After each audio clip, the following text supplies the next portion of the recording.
할렐루야. 네, 우리 수요예배에 나오신 여러분들 진심으로 축복하고 환영합니다. 주님을 예배하기 위해 나온 우리 모든 성도님들의 심령을 바라보면 우리 주님께서는 큰 기쁨과 또한 축복의 마음을 갖고 또 이 시간 우리와 함께 해주실 줄로 믿습니다. 우리 이 시간 함께 서로를 축복하며 또 함께 주님을 찬양하며 나아가기 소원합니다. 때로는 너의 앞에 우리 찬양 함께 찬양하겠습니다.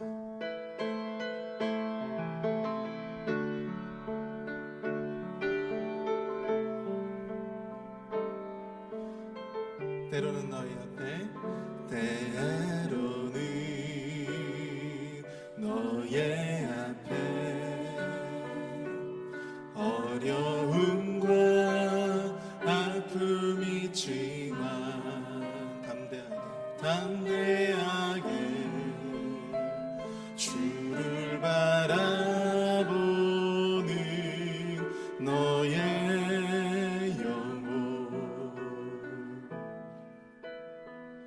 너의 영혼 우릴 볼 때 얼마나 아름다운지 너의 영혼 통해 큰 영광 받으시 하나님을 찬양 하나님을 찬양 오 할렐루야. 다시 한번 찬양합니다. 때로는 너의 앞에 때로는 너의 앞에 어려움과 아픔이 있지만 담대하게 주를 바라보는 너의 영혼 너의 영혼 우릴 볼 때 얼마나 아름다운지 너의 영혼 통해 큰 영광 받으시 하나님을 찬양 오 할렐루야. 너는 택한 족속이여 너는 택한 족속이요 왕같은 제사장이요 거룩한 나라 하나님의 소유된 백성 너의 영혼 우리 볼 때 얼마나 사랑스러운지 너의 영혼 통해 큰 영광 받으신 큰 영광 받으신 하나님을 찬양 오 할렐루야. 너의 영혼 통해 너의 영혼 통해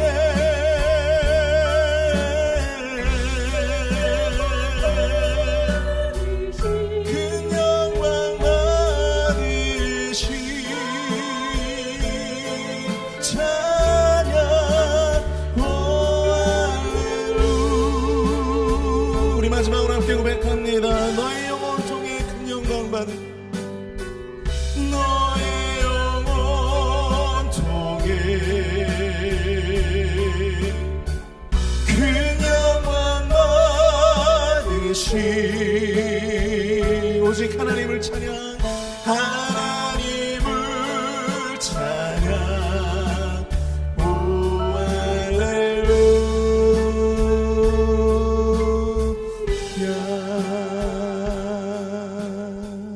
아멘. 이 시간 찬양으로 예배하는 우리에게 주님께서 큰 축복을 함께 해주실 줄로 믿습니다. 우리 이 시간 함께 비추소서. 주님 당신은 사랑의 빛, 우리 힘차게 기쁨으로 함께 찬양합니다.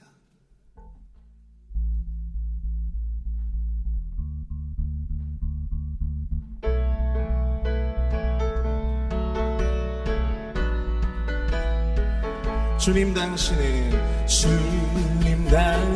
사랑의 빛, 어둠 가운데 비추소서. 세상의 빛 예수 우리를 비추사 당신의 진리로 우리를 자유케 비추소서. 우리 위에 다시 한번 찬양합니다. 비추소서. 주님 당신은 사랑의 빛, 어둠 가운데 비추소서. 세상의 빛 예수 우리를 비추사 당신의 진리로 우리를 자유케 비추소서. 우리 위에 함께 비추소서. 비추소서. 주님의 영광 온 땅 위에 부으소서. 내게 성령의 불을 넘치소서. 은혜와 긍휼을 열방 중에 전하소서. 빛 되신 주의 말씀. 다시 한번. 주님 당신은 사랑의 빛, 어둠 가운데 비추소서. 세상의 빛 예수 우리를 비추사 당신의 진리로 우리를 자유케 비추소서. 우리 위에 아멘. 비추소서. 주님의 영광 온 땅 위에 부으소서. 내게 성령의 불을 넘치소서. 은혜와 긍휼을 열방 중에 전하소서. 빛 되신 주의 말씀. 다시 한번. 비추소서. 비추소서. 주님의 영광 온 땅 위에 부으소서. 내게 성령의 불을 넘치소서. 은혜와 긍휼을 열방 중에 전하소서. 빛 되신 주의 말씀. 함께 비추소서. 비추소서. 주님의 영광 온 땅 위에 부으소서. 내게 성령의 불을 넘치소서. 은혜와 긍휼을 열방 중에 전하소서. 빛 되신 주의 말씀. 하나님의 사랑이 영원히 함께하리. 십자가의 길을 걷는 자에게, 순교자의 삶을 사는 이에게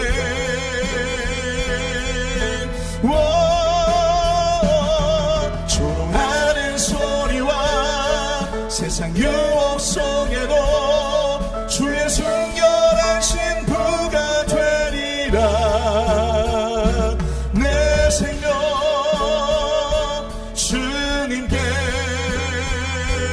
드리리. 다시 한번 고백합니다. 하나님의 사랑이 영원히 함께하리. 십자가의 길을 걷는 자에게 순교자의 삶을 사는 이에게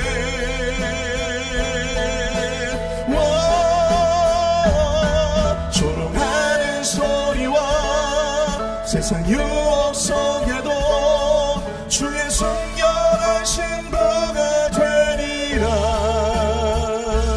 내 생명 주님께, 내 생명 주님께, 내 생명 주님께, 내 생명 주님께, 내 생명 주님께 드리리. 아멘. 우리 시간 함께 예배를 위해서 기도하며 나가길 원합니다. 우리와 늘 함께 하시는 주님의 사랑을 우리가 예배를 통해서 또 우리의 삶을 통해 경험하게 되어지기를 소원합니다.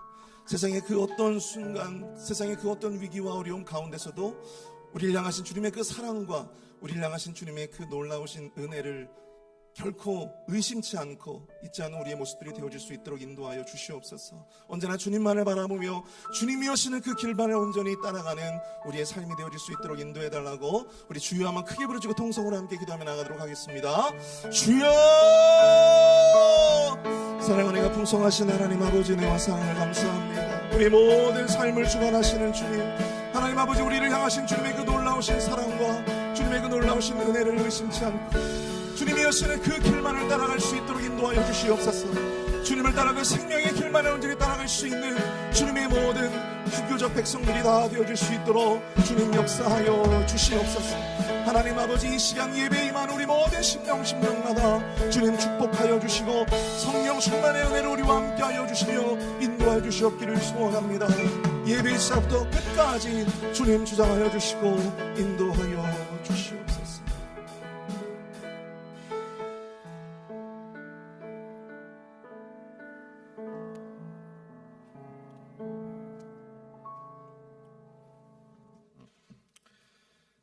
사랑의 하나님, 오늘도 우리에게 생명을 주시고 주님의 전에 나와 예배할 수 있도록 인도해 주시는 것을 감사드립니다.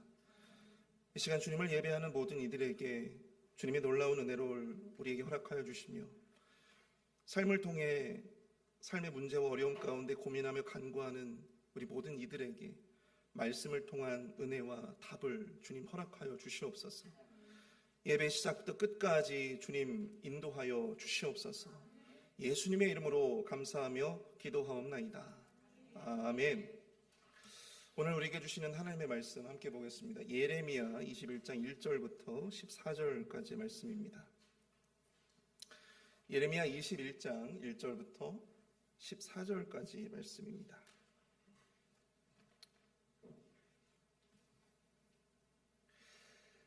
주신 말씀 저와 여러분들이 교독하시고 마지막 14절은 함께 읽도록 하겠습니다. 여호와께로부터 예레미야에게 말씀이 임하니라. 시드기야 왕이 말기야의 아들 바술과 제사장 마아세야의 아들 스바냐를 예레미야에게 보냈니라. 바벨론의 느부갓네살 왕이 우리를 치니 청컨대 너는 우리를 위하여 여호와께 간구하라. 여호와께서 혹시 모든 기적으로 그가 우리를 떠나리라 하니, 예레미야가 그들에게 대답하되 너희는 시드기야에게 이같이 말하라. 이스라엘의 하나님 여호와께서 이와 같이 말씀하시되 보라, 너희가 성 밖에서 바벨론의 왕과 또 너희를 애워싼 갈대아인과 싸우는 데 쓰는 너희 손의 무기를 내가 뒤로 돌릴 것이요 그것들을 이 성 가운데 모아 드리리라. 내가 든 손과 강한 팔 곧 진노와 분노와 대노로 친히 너희를 칠 것이며 내가 또 사람이나 짐승이나 이 성에 있는 것을 다 치리니 그들이 큰 전염병에 죽으리라 하셨다 하라. 여호와의 말씀이니라. 그 후에 내가 유다의 왕 시드기야와 그의 신하들과 백성과 및 이 성읍에서 전염병과 칼과 기근에서 남은 자를 바벨론의 느부갓네살 왕의 손과 그들의 원수의 손과 그들의 생명을 찾는 자들의 손에 넘기리니 그가 칼날로 그들을 치되 측은히 여기지 아니하며 긍휼히 여기지 아니하며 불쌍히 여기지 아니하리라. 여호와께서 말씀하시기를 보라, 내가 너희 앞에 생명의 길과 사망의 길을 두어놓으라. 너는 이 백성에게 전하라 하셨느니라. 이 성읍에 사는 자는 칼과 기근과 전염병에 죽으려니와 너희를 애워싼 갈대아인에게 나가서 항복하는 자는 살 것이나 그의 목숨은 전리품같이 되리라. 내가 나의 얼굴을 이 성읍으로 향함은 복을 내리기 위함이 아니요 화를 내리기 위함이라. 이 성읍이 바벨론 왕의 손에 넘김이 될 것이요 그는 그것을 불사르리라. 유다의 왕의 집에 대한 여호와의 말을 들으라. 여호와께서 이와 같이 말씀하시느니라. 다윗의 집이여, 너는 아침마다 정의롭게 판결하여 탈취당한 자를 압박자의 손에서 건지라. 그리하면 너희의 악함 때문에 대분노가 불같이 일어나서 사르리니 능히 끌 자가 없으리라. 여호와의 말씀이니라. 골짜기와 평원 바위의 주민아 보라, 너희가 말하기를 누가 내려와서 우리를 치리요 누가 우리의 거처에 들어오리요 하거니와 나는 내 대적이라.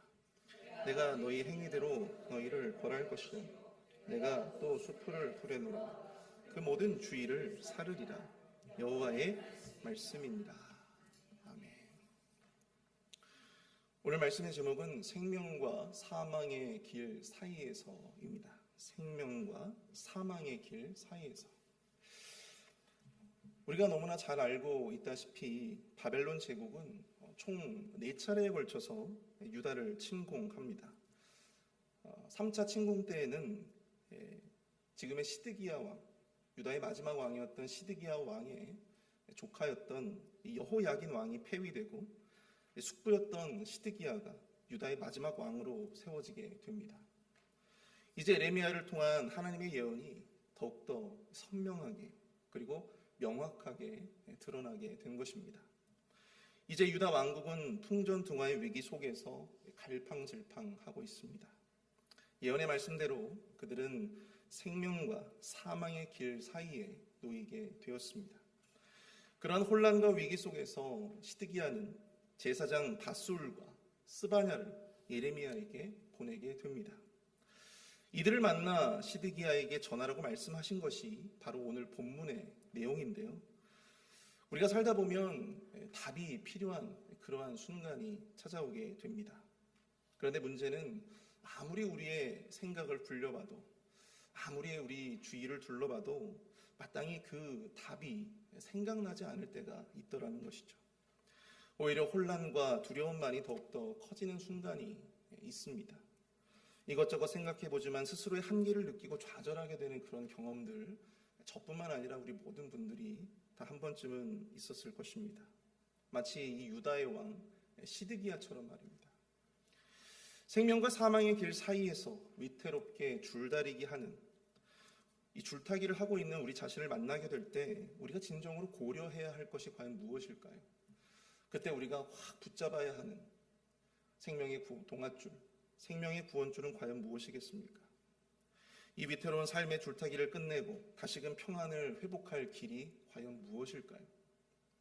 시드기야의 간절함으로 그 답을 찾고자 이 자리에 나온 우리 모두에게 전하시는 하나님의 말씀, 하나님의 지혜는 과연 무엇인가? 오늘 저녁에는 이 생명과 사망의 길 사이에서 우리가 결단해야 할 것, 그것이 과연 무엇인지를 함께 나누어 보고자 합니다. 첫 번째로 생명과 사망의 길 사이에서 다름 아닌 우리 자신이 하나님 앞에 서야 한다라고 하는 것입니다. 오늘 본문의 정확한 시기를 가늠하기는 어렵지만 대략 이 바벨론 제국이 4차 침공을 결행해서 예루살렘 성을 포위하던 때로 추정해 볼 수 있습니다. 예루살렘 멸망 약 한 1년 반 정도, 그 정도 이전의 시점이라고 할 수가 있습니다. 직전에 자신들의 왕국을 공략해서 성공하고 이 왕들을 갈아치운 전력이 있었던 이 바벨론 제국의 막강한 화력 앞에서 이 왕이었던 시드기야는 깊은 두려움과 근심 가운데 놓여 있었다라고 하는 것이죠. 그래서였을까요? 평소 그가 그렇게 좋게 생각하지 않았던 예레미야에게 자신의 가신 두 명을 보내게 됩니다. 바로 제사장이었던 바수훌과 스바냐입니다. 여기 나오는 이 스바냐는 선지자 스바냐가 아닙니다. 이들을 보낸 시드기야는 3차 바벨론 침공 때에 자신의 조카 여호야긴이 즉위 3개월 만에 폐위되어서 포로로 끌려가는 것을 자신의 이 두 눈으로 명확하게 지켜보았습니다. 그래서였을까? 그는 재위 기간 내내 이 바벨론 제국에 굉장히 적대적인 태도를 취하게 됩니다. 바벨론 몰래 애굽을 필두로 한 이 반 바벨론 이 전선을 형성을 하게 되는 것이죠. 에돔, 모압, 두로, 시돈 등과 함께 이 반 바벨론 전선에 합류하게 되었다라고 하는 것입니다. 그러다 그 모든 계획이 발각이 되었죠. 그래서 결국 이 바벨론으로 소환이 되어서 느부갓네살 황제 앞에 서게 됩니다. 그리고 그곳에서 굴욕적으로 충성을 맹세하게 돼요. 그리고 그 결과로 이제 다시금 유다로 돌아올 수 있게 된 것입니다. 이러한 전력이 있음에도 불구하고 시드기야는 이 반 바벨론 정책을 고수합니다. 그리고 그 결과 바벨론의 4차 침공이라고 하는 그러한 파국을 맞게 된 것이죠. 믿었던 애굽과 다른 나라들도 이 유다를 돕지 못했습니다. 바벨론의 대군은 예루살렘 성을 에워싸고 왕국은 지금 생명과 사망의 기로에 놓이게 되었습니다. 그러한 절망과 간절함 속에서 시드기야가 두 사람을 예레미야에게 보냈다라고 하는 것이죠. 그럼 그들이 예레미야에게 요구한 것은 과연 무엇이었을까요? 2절입니다. 우리 2절 함께 읽어보겠습니다. 시작. 바벨론의 느부갓네살 왕이 우리를 친히 청컨대 우리를 위하여 여호와께 간구하라. 여호와께서 혹시 그의 모든 기적으로 우리를 도와 행하시면 그가 우리를 떠나리라 하니. 아멘. 평상시에는 거들떠보지도 않았던 인사였던 이 예레미야에게 두 명의 가신을 보내 도움을 청하고자 했다라고 하는 것입니다. 우리를 대신해서 기도를 해달라고 하는 것이죠. 하나님에게 대신 좀 청해달라. 하나님께 대신 좀 간구해달라. 만약 그리하면 하나님께서 그들을 물려쳐 주시든지 그들이 자연스럽게 돌아가게 될 것이다. 그렇게 생각을 했던 것입니다. 그런데 그럼에도 불구하고 시드기야는 자신이 직접 예레미야를 찾아와서 자신이 직접 부탁을 하지 않습니다. 그리고 오늘 말씀을 2절 말씀을 다시 한번 보시면 여호와께서 혹시 그의 모든 기적으로 이렇게 표현하고 있음을 보게 됩니다. 혹시라고 하는 단어를 통해 유추해 볼 수 있듯이 이 지금 시드기야의 마음 가운데 부탁은 하고 있지만 사실 그 마음 가운데 자기 스스로도 확신이 없었다라고 하는 것을 우리가 생각해 볼 수 있다고 하는 것이죠. 기도를 부탁해요. 대신 좀 간구해달라고 부탁합니다.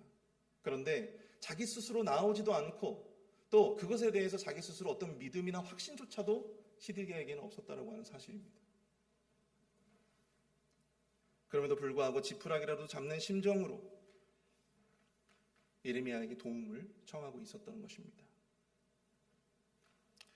우리가 살다 보면 믿었던 것에 배신을 당할 수 있습니다.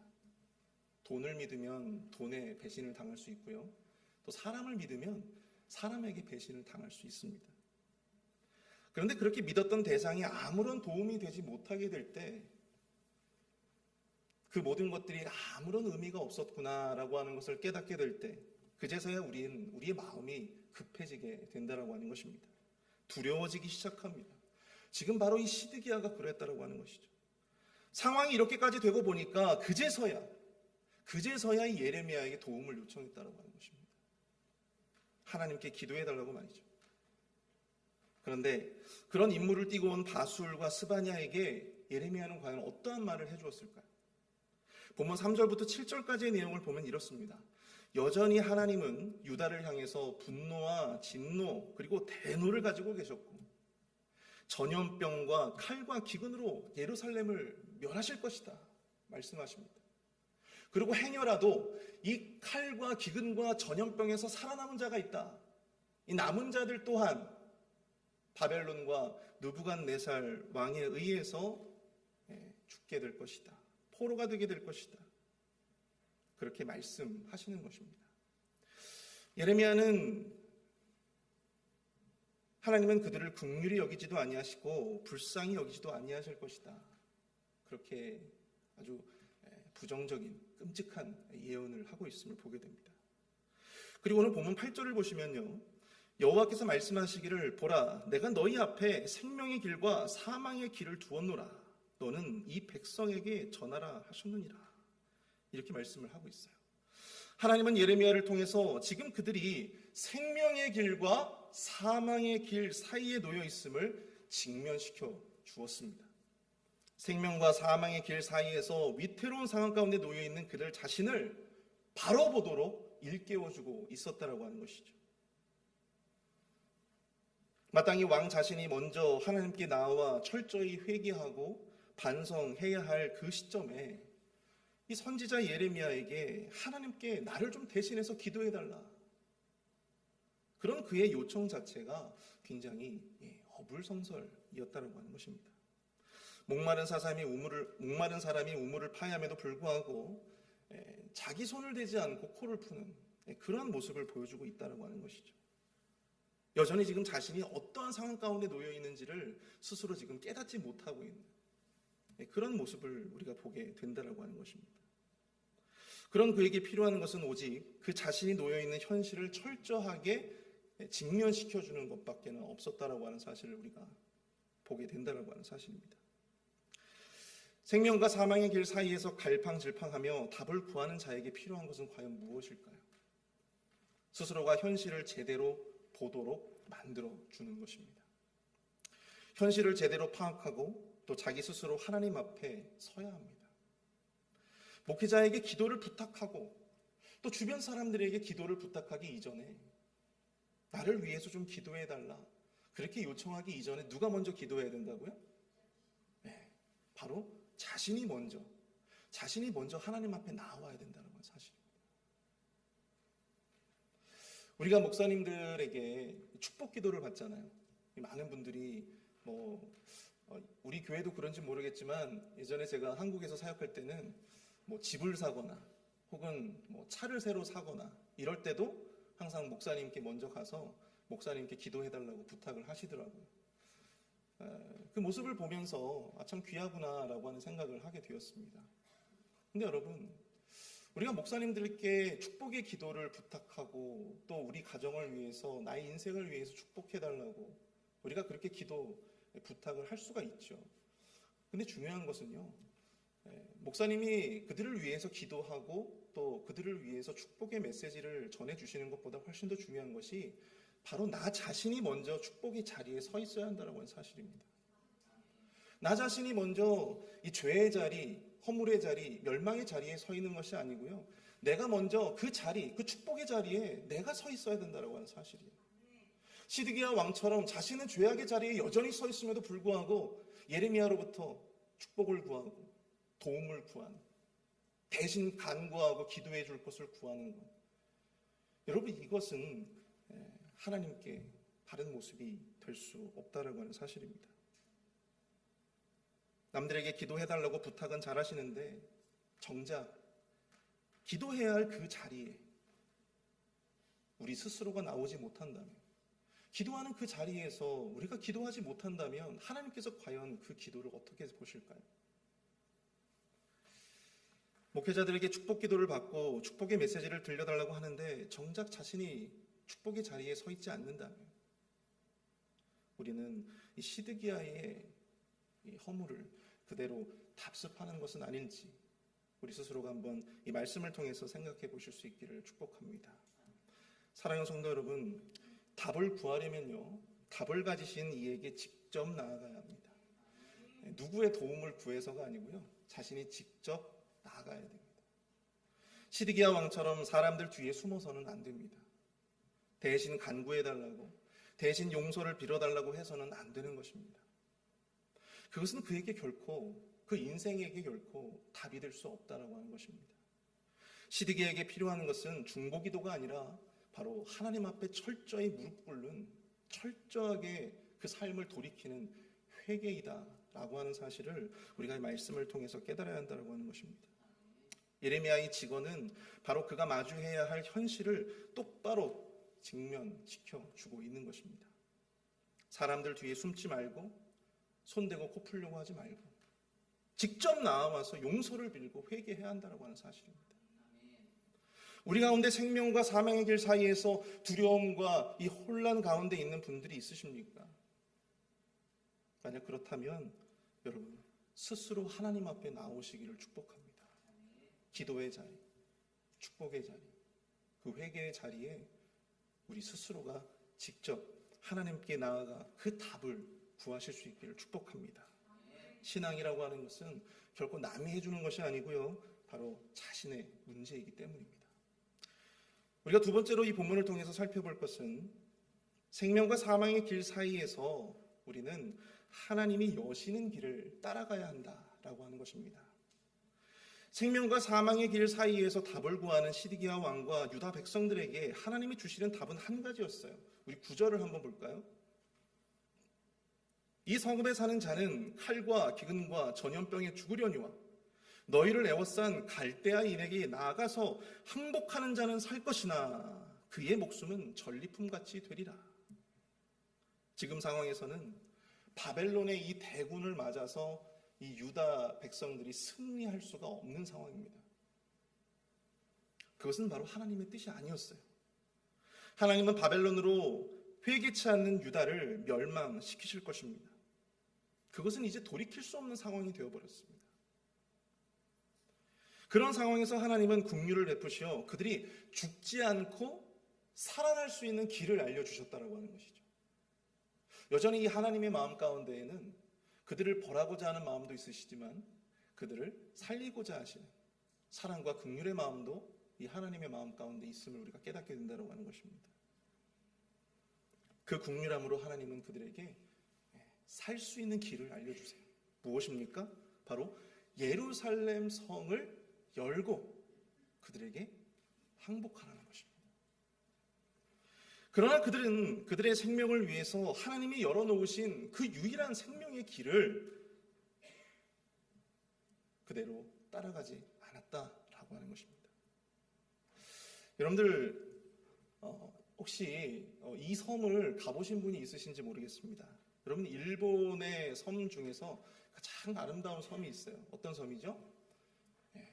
오키나와라고 하는 섬입니다. 우리나라의 제주도와 같은 섬이에요. 여러분 그곳에 가시면 아는 일본 사람들이 그곳을 대표적인 어떤 휴양지로 꼽을 만큼 굉장히 유명한 섬입니다. 그런데 그곳은 원래 일본 땅이 아니었습니다. 사실 19세기 이 메이지 시대 이전까지는 사실 그곳은 류큐 왕국이라고 해서 독립국가였습니다.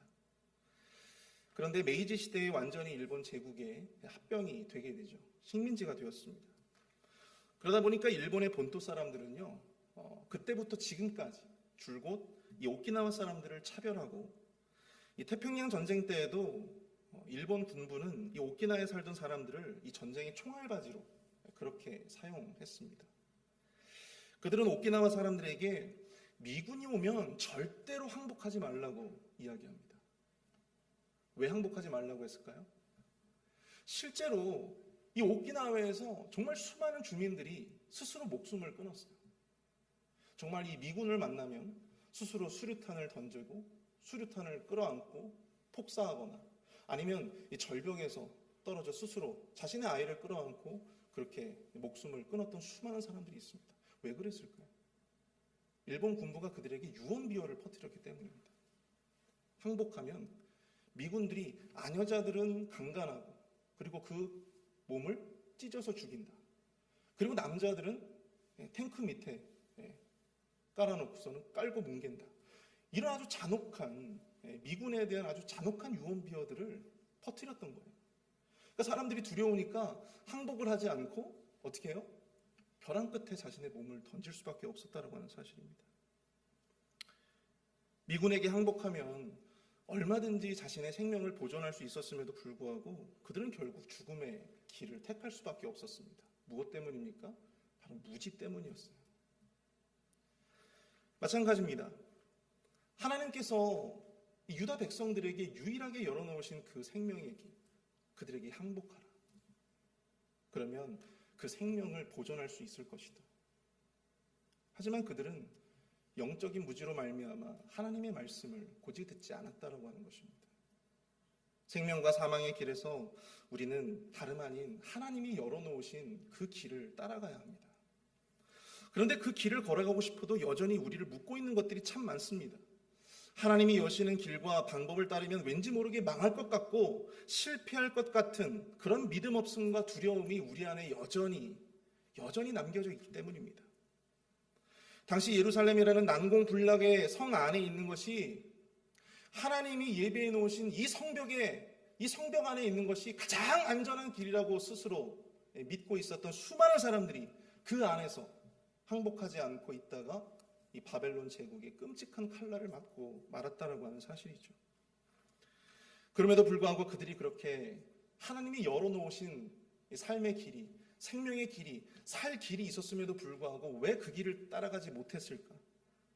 그것은 바로 하나님이 여시는 길보다 자신이 생각하기에 옳은 길을 택했기 때문입니다. 하나님의 뜻이 우리의 뜻과 맞지 않을 때 우리의 죄성은요, 끊임없이 여전히 하나님의 뜻과 그 길을 따라가지 못하도록 우리의 삶을 바꾼다라고 하는 사실입니다. 우리가 성경을 보시면요, 민수기 21장을 보시면 하나님을 원망하고 불순종했던 이스라엘 백성들에게 하나님께서 뭘 보내시냐면 불뱀을 보내세요. 여러분, 불뱀을 보신 적이 있으십니까? 네. 없어요? 불뱀을 보시면요, 네. 저도 실제로 본 적은 없어요. 근데 여러분, 불뱀에게 물리면 어떻게 돼요? 네, 죽죠. 근데 하나님께서 불뱀에 물린 사람들을 구하기 위해서 살 길을 열어놓으십니다. 어떻게 하셨을까요? 커다란 장대를 만들어 놓고 거기다가 뭘 걸어놨어요? 노뱀을 걸어놓습니다. 노수로 만든 이 뱀을 걸어놔요. 그리고 그것을 보게끔 했던 것입니다. 그것만 바라보면 뱀의 물림을 받았던 사람들도 다시 살아날 수가 있었어요. 그런데 그 말을 믿지 못하고 그 노뱀을 보지 못했던 사람들은 어떻습니까? 그대로 죽음을 맞이할 수밖에 없었다라고 하는 것입니다. 본 사람은 살고 믿지 못하고 보지 않은 사람들은 결국 죽게 된 것입니다. 상식적으로 뱀에 물리면 여러분들 어떻게 해야 됩니까? 독을 빨아내든지 아니면 약을 바르든지 해야 될 텐데 이 노뱀을 바라본다라고 하는 것이 이게 과연 이성적으로 논리적으로 이게 맞는 말입니까? 아무리 생각해봐도 그들에게 도무지 납득이 되지 않았다라고 하는 것이죠. 열왕기와 5장에 보시면 나아만 장군의 이야기가 나오죠. 나병에 걸린 나아만에게 요단강에서 7번 씻으라고 하는 엘리사의 말.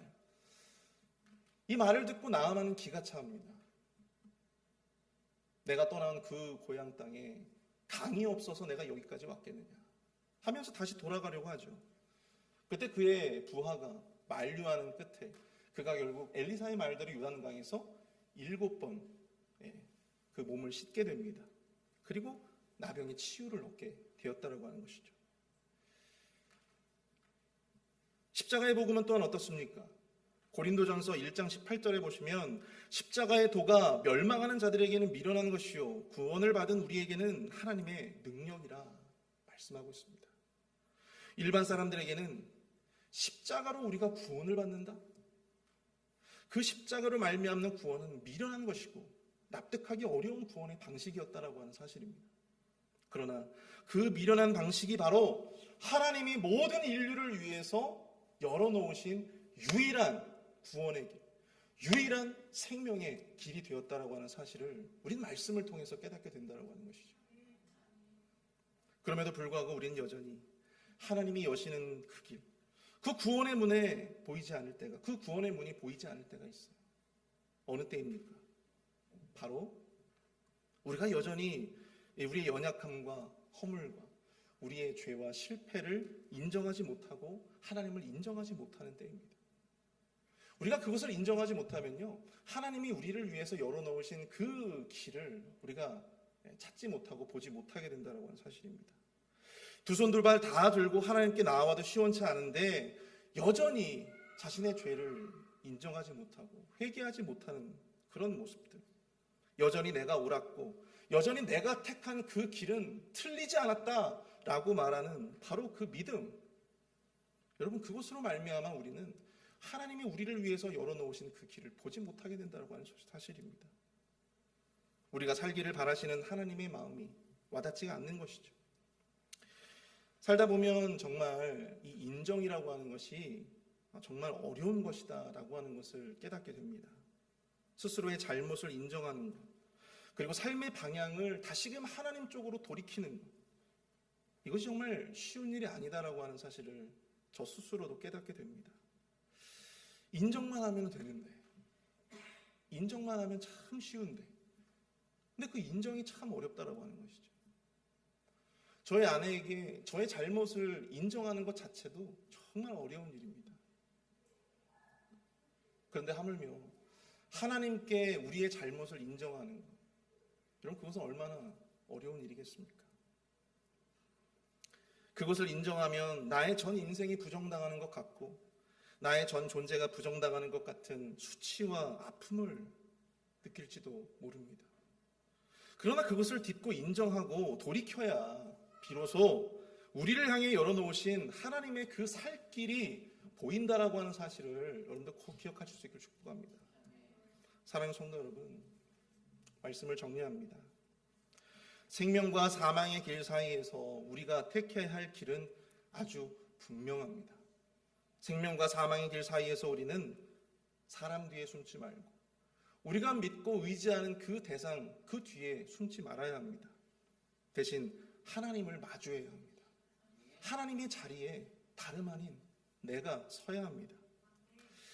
나 자신이 하나님 앞에 나아가야 합니다.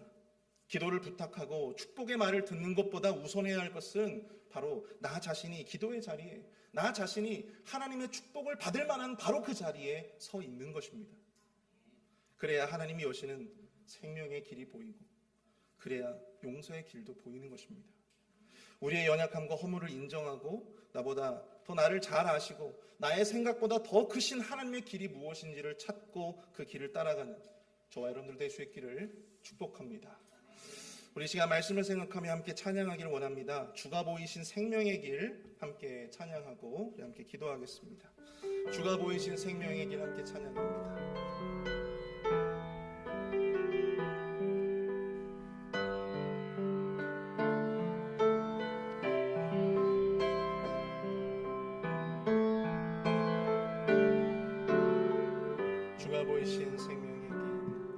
주가 보이신 생명의 길, 나 주님과 함께 상한 마음을 들이며 주님 앞에 나가니, 나의 의로움이 되신 주 그 이름 예수, 나의 길이 되신 이름 예수.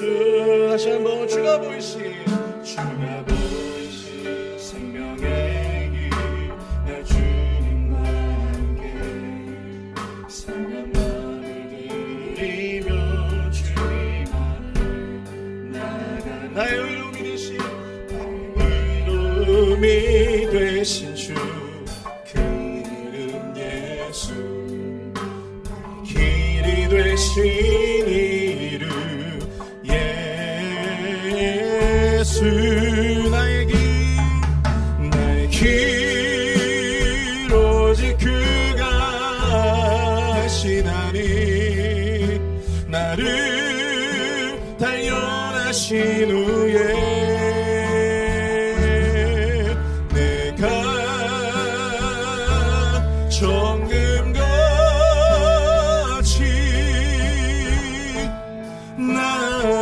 나오리. 다시 한번 고백합니다. 주가 보이신 생명의 길, 주가 보이신 생명의 길, 나 주님과 함께 상한 마음을 들이며 주님 앞에 나가리. 나의 의로움이 되신 주 그 이름 예수, 나의 길이 되신 이름 예수. 나의 길 오직 그가 하시나니, 나를 단련하신 후에 내가 정금같이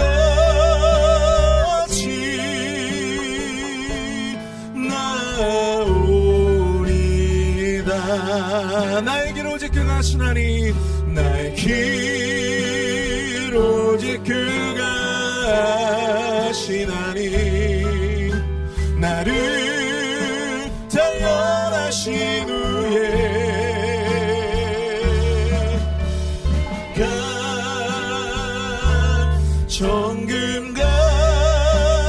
정금같이 나오리다. 아멘.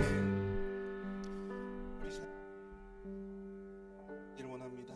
주님, 생명의 길과 사망의 길 사이에서 사람 뒤에 숨지 않게 하여 주시고 온전히 하나님을 나 스스로 마주하며 하나님이 열어주시는 그 구원의 길, 그 회복의 길, 그 축복의 길 가운데로 나 스스로가 나아갈 수 있도록 나를 인도하여 주옵소서.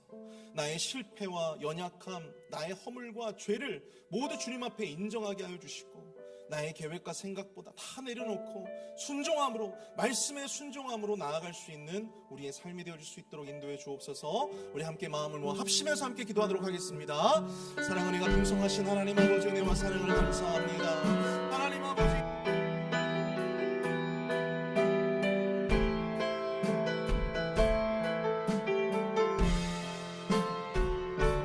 하나님을 마주하며 하나님이 열어주시는 그 구원의 길과 또한 아버지 하나님이여 그 생명의 길, 그 회복의 길로 나아갈 수 있도록 주여 하나님 아버지 역사하여 주시옵소서.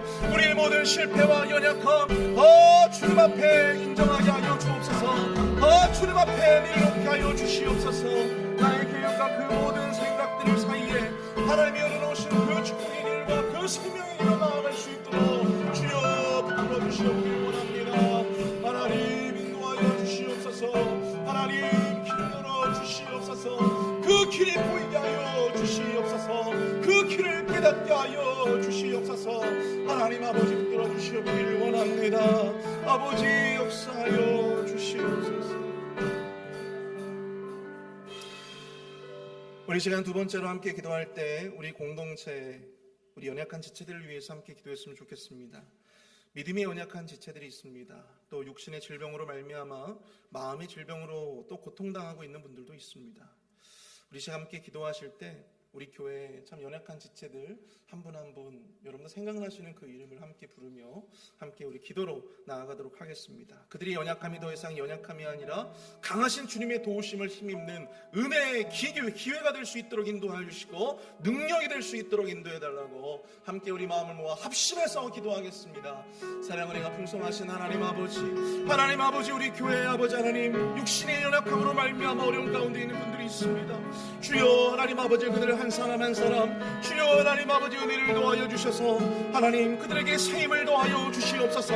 새로운 소망을 주님 허락하여 주시옵소서. 육신의 힘을 도와여 주시옵소서. 하나님 아버지, 모든 암세포들이 깨끗하게 아버지 하나님께 물러갈 수 있도록 인도하여 주옵소서. 사라질 수 있도록 인도하여 주옵소서. 하나님 아버지, 정신적인 문제로 말미암아, 마음의 질병으로 말미암아, 관계의 문제로 말미암아, 또 아버지 경제적인 문제로 말미암아 어려운 가운데 있는 성도들이 있습니까? 주여 하나님 아버지, 그들 한 사람 한 사람을 주님께서 붙들어 주셔서 저들에게 필요한 것을 주님 채워주시옵소서.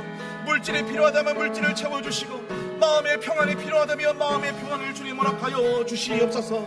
하나님 아버지, 우리의 연약함이 더 이상 연약함으로 끝나지 않게 하여 주시고 실패와 좌절의 이름이 되지 않게 하여 주시며 강하신 주님을 만나고 하나님과 강하신 주님을 만나고 주님의 도우심을 힘입는 아버지 은혜의 능력이 되게 하여 주시며 은혜의 기회가 되어질 수 있도록 주여 하나님 아버지 역사하여 주시옵소서. 하나님 아버지, 축복의 기회로 삼을 수 있도록 인도하여 주시옵기를 주여 간절히 우리 교회 우리 리더십들을 위해서 이 시간 함께 기도하길 원합니다. 우리 교회 이우리 담임 목사님을 위해서 함께 기도합니다. 우리 목사님, 우리 교회의 담임 목사로서 주님께서 보내주시고 또 귀한 사역을 열심으로 잘 감당하고 계신데 우리 목사님에게 마음의 평안과 또한 육신의 또한 모든 연약함들, 육신의 피로와 또 그 모든 연약함들이 다 지워지고 강건함으로 주님의 귀한 사역들 감당할 수 있도록 힘과 능력을 달라고 우리 목사님을 위해서 여러분들 기도해 주시기를 부탁을 드립니다. 또한 사모님과 또한 가정을 위해서 여러분들 계속해서 기도해 주십시오. 목사님의 또한 사모님과 또한 우리 딸 나린이를 위해서 여러분들 기도해 주시고, 또 특별히 우리 장로님들 위해서 함께 기도해 주시기를 부탁을 드립니다. 장로님들의 건강과 또한 장로님들의 육신의 연약함, 그 모든 것들을 돌보아 주시고 또 그 가정을 위로하여 주시옵소서. 그 사업체에, 그 직장에 복을 더하여 주시옵소서. 또 우리 교회의 목자님들과 또 많은 리더십들 한 분 한 분 주님께서 저들의 삶을 축복하여 주셔서 성도들을 섬기며 나아가는데 조금도 부족함이 없도록 은혜로 함께 해달라고 우리 이 시간 함께 우리 교회 리더십들을 위해서 우리 뜨겁게 함께 기도하도록 하겠습니다. 함께 기도합니다. 사랑을 풍성하신 하나님 아버지, 은혜와 사랑을 감사합니다. 하나님 아버지, 우리 교회 담임 목사님, 우리 목사님 주여 하나님 아버지 붙들어 주시옵소서. 영육간의 강건함으로 아버지 하나님의 목사님을 붙들어 주시옵소서. 마음의 평안함을 주님 허락하여 주시옵시고, 육신의 피로와 그 모든 아버지 육신의 어려움들 주여 하나님 아버지 깨끗하게 지워주시며 아버지 새 힘을 충전받게 하여 주시옵소서. 하나님이 주시는 능력으로 귀한 사역 감당할 수 있도록 힘과 능력을 더하여 주시옵소서. 하나님 아버지, 교회 장로님들 주여 한 사람 한 사람 주님께서 붙들어 주시고 저들의 모든 삶을 주님께서 위로하여 주시고, 교회를 위해서 애쓰고 아버지 교회를 위해서 기도하는 장로님들의 그 모든 순간순간마다 주여 하나님 아버지 위로하여 주시며 그 가정을 주님 위로하여 주시옵기를 주여 간절히 소원합니다. 하나님 아버지, 주님 기도합니다.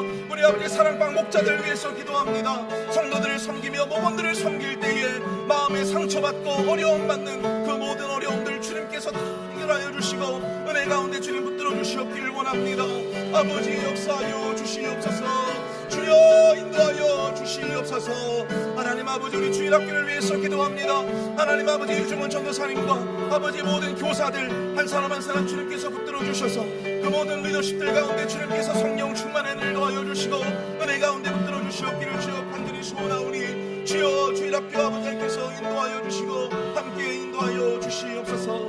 그 사역 가운데 귀한 능력으로 붙들어 주시며 역사하여 주시옵기를 주여 간절히 소원합니다. 아버지 역사하여 주시옵소서.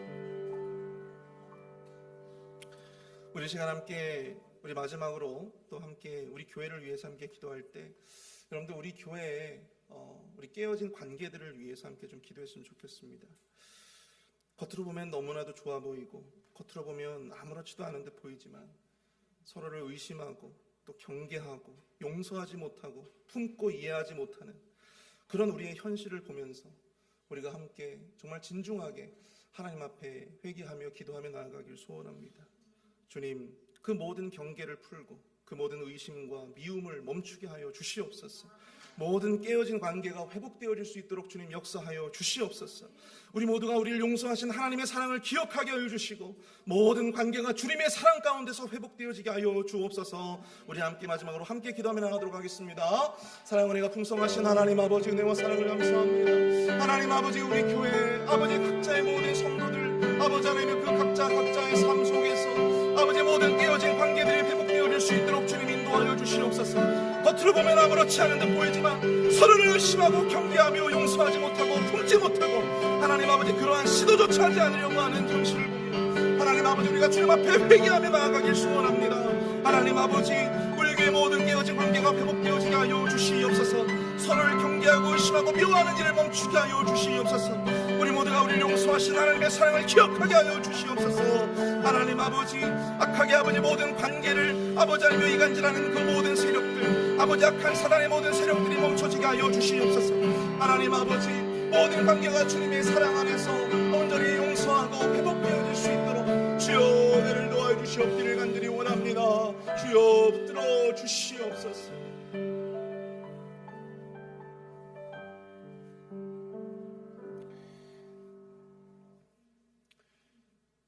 우리가 살고 있는 그 인생의 길 가운데 생명과 사망의 길이 매일같이 그 길을 마주하고 있는 우리의 삶이 너무나도 고단하고 또 너무나도 힘겨울 때가 있습니다. 주님, 그 순간순간 주님이 열어놓으신 그 살 길을 매일매일 주님 앞에 마주함으로 말미암아 발견하는 우리의 삶이 되어지게 하여 주시옵소서. 남에게 기도를 부탁하고 남에게 축복을 구걸하는 그러한 삶이 아니라 나 스스로가 하나님 앞에 축복의 자리에 서고 기도의 자리에 설 수 있도록 주님 은혜를 베풀어 주시옵소서. 하나님, 우리 교회에 연약한 지체들이 많이 있습니다. 육신적인 연약함, 또한 경제적인 연약함, 또 심령의 연약함을 가지고 있는 자들 한 사람 한 사람 주님께서 붙들어 주시고 위로하여 주셔서 소망을 더하여 주시옵소서. 우리에게 허락하신 그 생명의 길을 온전히 우리가 따라갈 수 있는 믿음을 우리 모든 공동체에 허락하여 주시옵소서.